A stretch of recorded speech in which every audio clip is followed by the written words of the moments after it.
Hello YouTube, it's DJ here with Doomsday Ballistics. I'm here to give you another insight of a gun that I've purchased. Today we're going to be talking about the Bersa TPR9C. It's the compact version of the TPR9. I bought the model with the threaded barrel. It's comes equipped with a 4.3-inch threaded barrel. It's a double action pistol. You can get it anywhere from $400 to $500.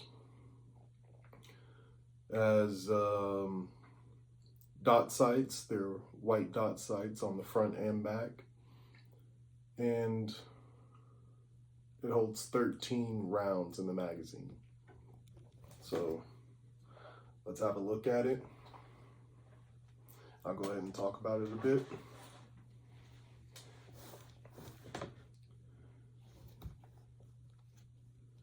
This is the Bersa TPR9C.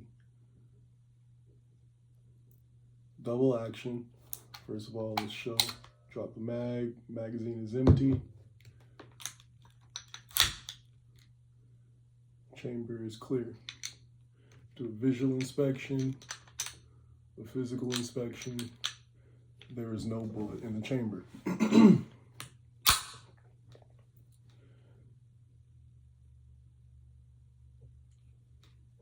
I just think this thing looks like a beast.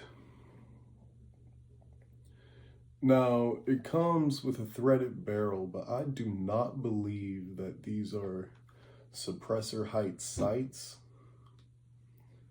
They're pretty low, pretty standard looking, so I think that if you did put a suppressor on it, you'd have to change out those sights, which in the front you just knock out the push system. Let's see. Looks like you just knock it out in place and put the new sight in there. The back, it's the same, but the back has, see that hole on that sight? There's a screw in there holding it in place. Just adds a little bit of additional security to keep that sight on target in the spot that it's supposed to be.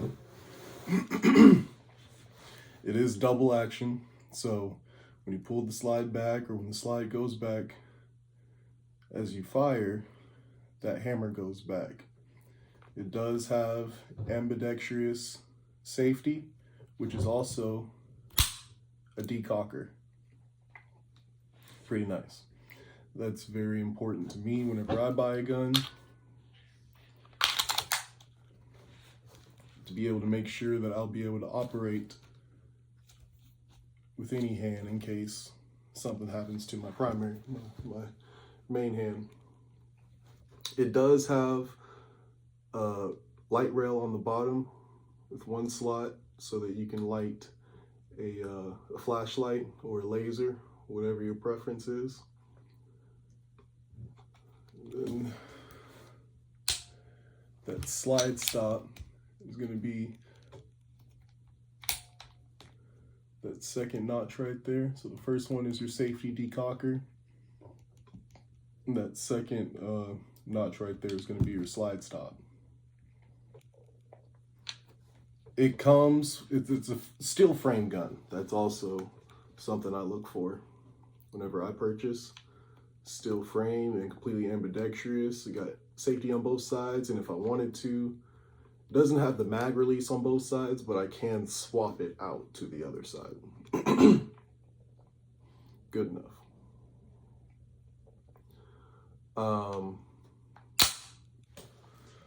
Steel frame, and it comes with a polymer grip. That black part right there. This grip by Hogue, as you see, is not stock. I added that on there. Pretty cheap. Ordered it offline. It's just a piece of rubber. I'm not a fan of the texture or feel of plastic on my guns, and I prefer wood, but I was having a very hard time finding one for this gun being that polymer grip wraps around the whole entire frame. It's not two pieces that are screwed on the sides. So it's kind of hard to find a piece of wood that you're able to bend in place, and I don't think it's gonna happen. So I just went ahead and bought a little rubber grip. It doesn't interfere. There is a little gap, as you can see, between the magazine, well, the gun and the grip, but when the magazine goes in, I haven't had any problems of it locking in place. It works perfectly fine. Finger grooves to keep your fingers in place. Works well with the magazine. The magazine has a little pinky indention, so your hand falls right in place with those grooves.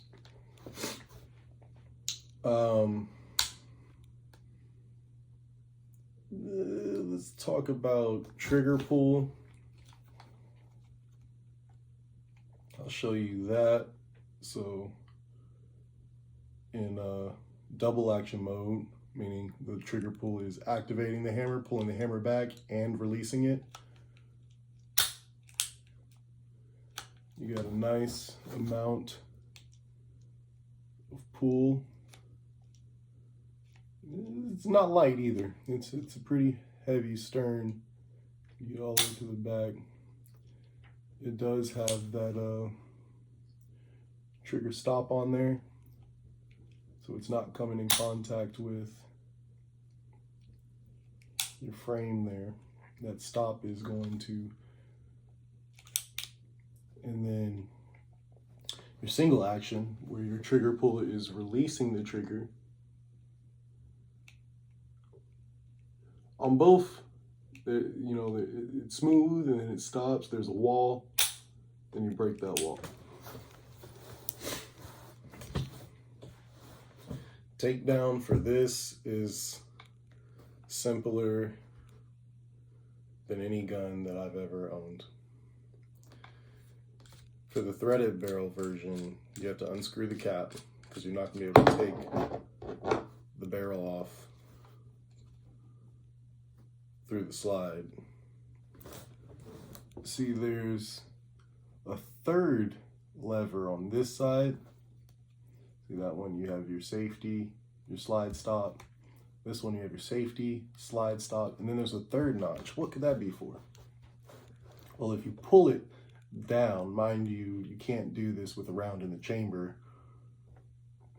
If you pull it down, can't do it with a round in the chamber or the magazine in. You have to have the magazine out. Otherwise it's going to catch on that stop that's on the magazine. So if you pull that lever down and then pull up, you just took apart your gun.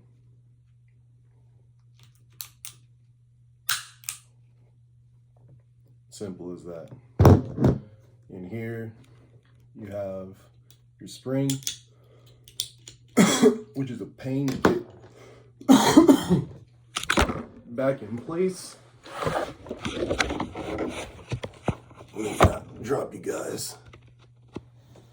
Which is a pain to get back in place, and then you're able to pull out your barrel for cleaning. Reassembly, just as simple. The only thing is the way these springs are set up is it's not encased in that pin. It's two springs that sit freely on this pin. So one just fits over the other one like so. And you have to get that to line up with the hole, the notch that's right there. It's a pain to do. So let's see if I can do this. This camera is gonna go make me look stupid on this camera though.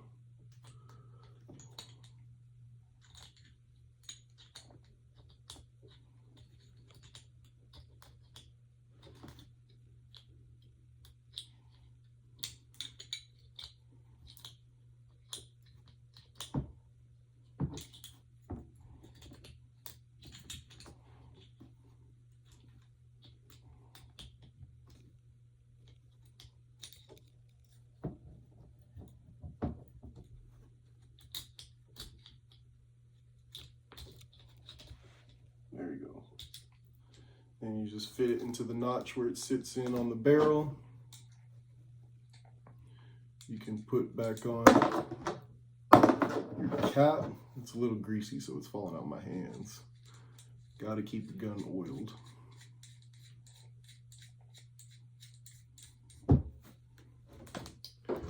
And you just match up those notches. You see those notches? Match up those notches with the rail for the slide. Slide it back in place. Pull it back enough. Lock it back in place. You got your gun back together.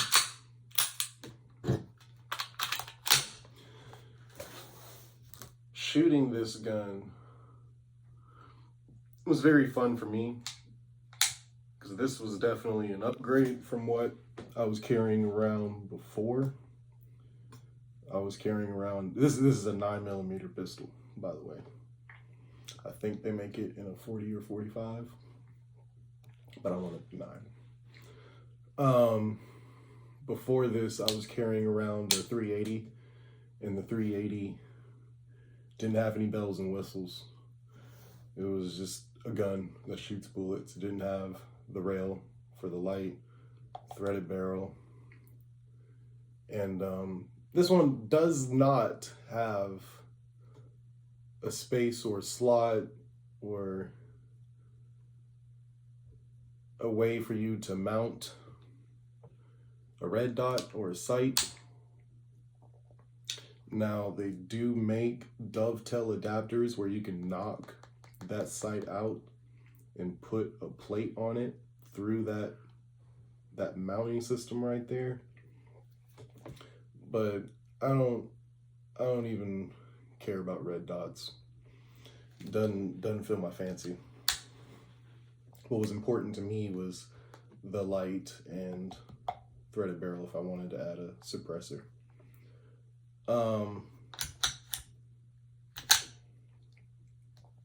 And now I'm able to do that. So I love carrying this around because it's a big upgrade for me. Carrying something that I couldn't do nothing with but shoot it. It's a beautiful gun. I'll go ahead and give you some close-ups. It's very aggressive looking.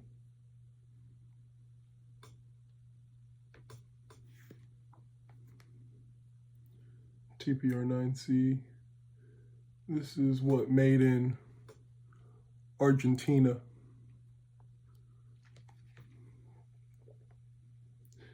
It's got stippling, finger grooves, whatever, for you to hold as you're not on your trigger, as well as on your slide in the front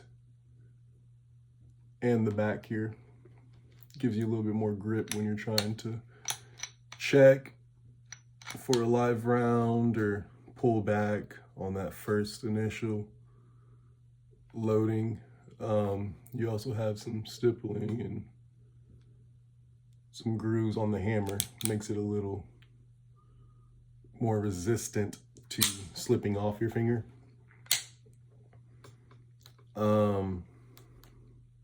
There's also a loaded chamber indicator on the top of the gun there. That little notch right here. Whenever there is a round, it'll be depressed and you can see that piece of metal popping up. There is no paint on it. It doesn't show red. It's just a piece of metal popping up. So it's not going to stick out to you if you're looking for a color. You just have to know that that piece of metal being popped up means that there's a round in the chamber, which is also something that my other pistol didn't do.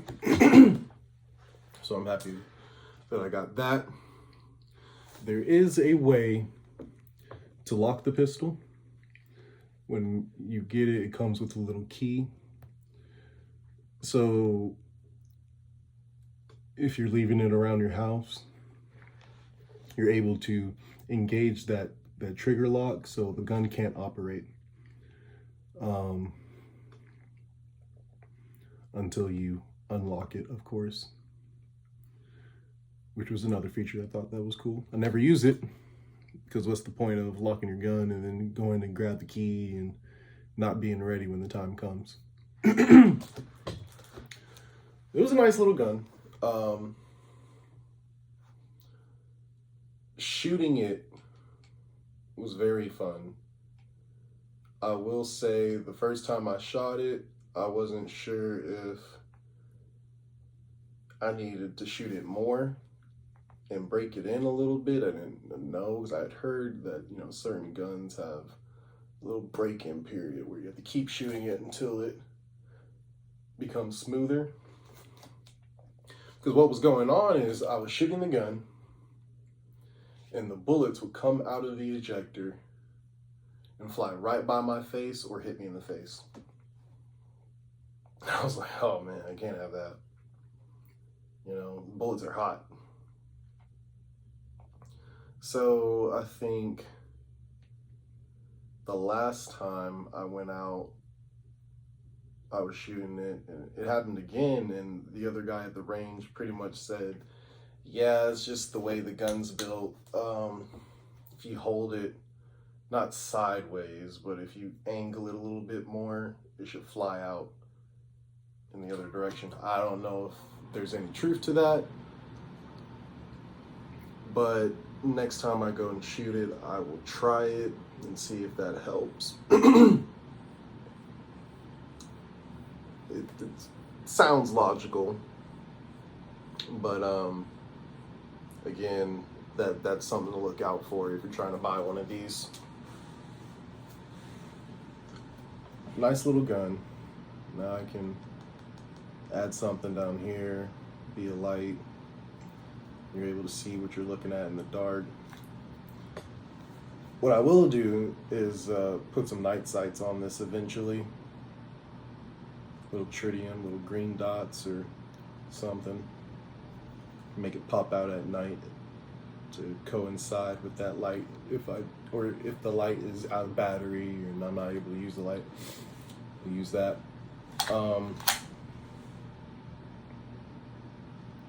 It shoots very well, very smooth. Recoil isn't too aggressive. I'm able to stay on target. I'm a decent fair shot. I haven't shot any fancy bullets, you know, hollow points, or I've just shot, you know, FMJs, training rounds through it. It does pretty well with that. A couple different brands. It hasn't jammed up. This gun has never jammed up. I've owned it for close to a year now. I know it took me a long time to make this video. Don't be upset. I wanted to get more information on it before checking out the gun I just bought. It's nice. Oh. But I like it. It does what it's supposed to do every time, besides hitting you in the face with a bullet. Again, if you're wearing safety glasses, or like the dude said, cock it to the side a little bit, maybe see if that will help the bullet fly in the proper direction. I'll test that theory next time I go out. Yeah, that's the Bersa TPR9C. That is an aftermarket grip on it, made by Hogue. They make several different ones. One's without the finger grooves, one's with the finger groove, one with just the top finger groove. I wanted that. It looks like very aggressive and it's very comfortable. They make all different types of colors. Purple is just my favorite color. I haven't gone around to trying to see what kind of light I want on it yet. It's kind of waiting on money. But it looks like lights range anywhere, good lights, decent lights, anywhere from $100 to $300. If you didn't already know that. Yeah, that's the Bersa TPR9C. I got it for almost $500. You can find them anywhere from $400 to $500. Nice little gun, aggressive looking, compact, able to put a suppressor, muzzle device if that's what you're looking for. And